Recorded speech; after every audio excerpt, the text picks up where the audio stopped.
Here's Dan Shapiro to help you find your edge, master your process, and own your future.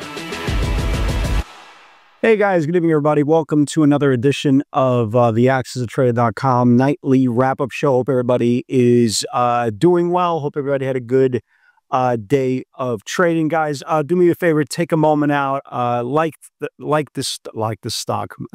Let me tell you a quick little story. Just like everybody else, I'm a victim of kickoff week 1 of the National Football League. If you're like me, I stay up all the way the last night to watch the game, and all day I'm in crazy little fog. So yeah, not like the stock. Guys, take a second out, support the channel, like the video, and hopefully everybody will get back to normal after Monday Night Football. Yes, I know, you tuned in for the nonsense, you got the nonsense. Anyway, let's talk about it, right? Let's talk about it. So the scoreboard continues to shine. We continue to grind up. That's obvious, right? That's painfully obvious. You go through, if you're a mega cap trader, and I'm a mega cap technology trader, if you go through these stocks, you'll continue to see and continue to see the same trends. You'll get one stock very, very aggressive, and the rest of them are asleep. The next day, you get another stock, very, very aggressive, and the next day, everybody else is asleep. Today's turn was Amazon, right? So Amazon today broke out, right? Broke out of this whole July channel. This is now the highest close in the whole formation. Big call buying coming in, 240 weeklies November, 250 weeklies. We saw some 240, 250 weekly calls as well. So that's fine, right? There's nothing wrong with that. So where am I going with this, right? Well, seriously, where the hell am I going with this? Guys, look at everything else. What's the problem with this take? What's the problem with the mega cap space? There's no problems anywhere else. Matter of fact, if you trade in the small cap world today, there was a stock today, SNTG, went from $2 to $13. Okay, if you thought that wasn't crazy enough, OCTO went from $1 something to 80 bucks. Only a cash 5,000%. So there's nothing wrong with the market. Speculation money's still there. There's absolutely no fear. And the question is, what's going on with mega cap technology? Well, let's take a look. Tesla, I'm starting to believe that there's a higher power or a lower power. Maybe Satan's involved. Maybe my mother-in-law. Maybe my mother-in-law is Satan. Again, when was the last time you saw them both in the same place? We don't know. We're just speculating. I'm pretty convinced there's something up here with Tesla. I can't figure it out, can't quite put my finger on it, but there's a problem here. Every single time the stock tries to get out of its channel, it dies on a vine. It dies on a vine. The stock entering today was down 13% for the year. Surely, if we are not going down, there has to be a flow, right? There has to be a rotation. Why can't this damn thing get back above the June highs? You look at it, it's a rhetorical question. The option flow is there. The repeat option flow is there. The 6-7 figure bets are there. They're betting the 370s. They're betting the 380s. They're betting the Octobers. Matter of fact, if you go on the big, really, really big notable bets today, you saw a guy come in for 1.1 million for the October 400s and 1.1 million for the November 400s. Something's got to give here, but yet the stock cannot get out of its own way. In this lifetime or the next, will we finally see a run in getting above the June highs? It's literally a question I'm starting to get frustrated with. And the reason why is, yes, we're getting great trades of Tesla. The problem is these great trades of Tesla are lasting 2 days versus a potential run-up on everything else that's lasting 2-3 weeks, if not 2-3 months. And if you're a Tesla shareholder, it's starting to get annoying. You're down 13% of the year. The market is literally at the highs. What is happening here? Okay, obviously there is no answer to this. The only thing we can have is hope. Hope and preparation. So I will be watching Tesla for the next couple of days.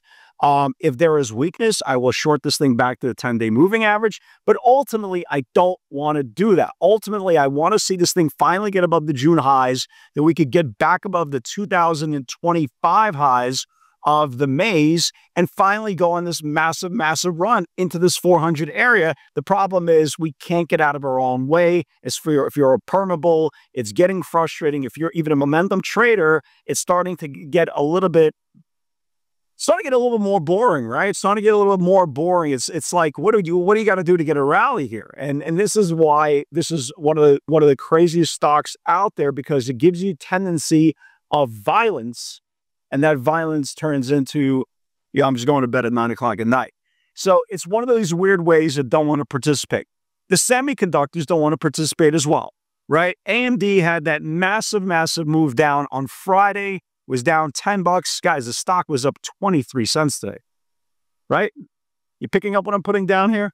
NVIDIA, right? Attempted to rally today. And again, keep this in mind. This is 1, 2, 3, 4, 5 days now below the 50-day moving average. Again, where is this thing going, right? Where is this thing going? Since this thing got rejected above the 184.50 double top of this 52-week highs, it's been nothing but down. So again, I will be watching this thing to lose the 65-day moving average in the next few days. Because again, if you can't rally, right, if a stock doesn't go up, doesn't have to go, right? So again, we'll watch. As long as it's below the 50-day moving average, I'm still targeting this thing to the downside. Meta, right? I'll give you another example. Meta today. Okay, Meta tried to get back above the 20-day moving average at the open, and look what it did right from the open. Literally, right from the open, and look what it did right from the open right after that. Closed at the lows. So we got some issues, right? We definitely got some issues here. Microsoft, again, can't get out of its own way. Yeah, it was up $3 today. Guys, look at the candle it put on Friday. This is called an inside day. Same regards of Microsoft, same regards as NVIDIA. So the conversation is, well, since there's no fear and there's money going into these other speculation stocks, well, aren't these mega cap stocks just resting? God, I really hope so, right? I really hope so, because once we hit the fourth quarter and there is no fear and the market starts to go higher and starts getting into gear, it would be nice. I'm just saying, it would be nice for these mega cap space stocks to start going with them. But there are names with some really interesting bets. And let's talk about them, right? Let's talk about them. CRWV, congratulations for all you guys who caught the pivot today. There was a 94 reclaim. Again, it's not one of these stocks that are obvious, but as we talk about all the time, the formula is daily channel, right? Which is the 10-day moving average with short-term option flow, which we saw some pretty aggressive call buying today, guys. We saw some weekly 100s, and then we saw some October 17 expiration of the 115 calls, and this thing reclaimed back the 10-day moving average and traded up into the 96 supply, into the 20-minute supply. So it was really an aggressive move. One to watch. The chart looks like complete garbage. You got to trade this thing into intervals, but the options market is definitely dictating that something is happening. Maybe this is a play or a derivative on another company's earnings, whatever the case may be, but there are some pretty big call buyers coming in. TEM, all day, guys, all day today, TEM. I was watching the volume on this thing, some pretty good December 90 calls coming in. Some pretty aggressive December 90 calls coming in. The biggest one I saw was 955,000. Let's just call it $1 million. $1 million premium for the December 90 calls. So keep an eye on that. Interesting name. You guys remember G-Pro, right? G-Pro, the all outdoors, right? All outdoors, jump out of a plane, drown yourself in a kayak, all this cool stuff, right? Extreme sports. Some good call buying coming in today. Some pretty good call buying today. We saw some short-term December $2 calls coming in May, and this thing closed at the highs of the day. Keep an eye on this thing above. Keep an eye on this thing above the August highs. Maybe this thing can wake up as well. Other than that, Apple had a big run, kind of resting. Google had a big run, right? Kind of resting, and everything else is kind of just doing absolutely nothing. So yes, is the market tradable? Absolutely. The formula continues to be find a name with the option flow that's coming out of the channel. Maybe it's worth 50 cents, maybe it's worth $5, maybe it's worth something in between.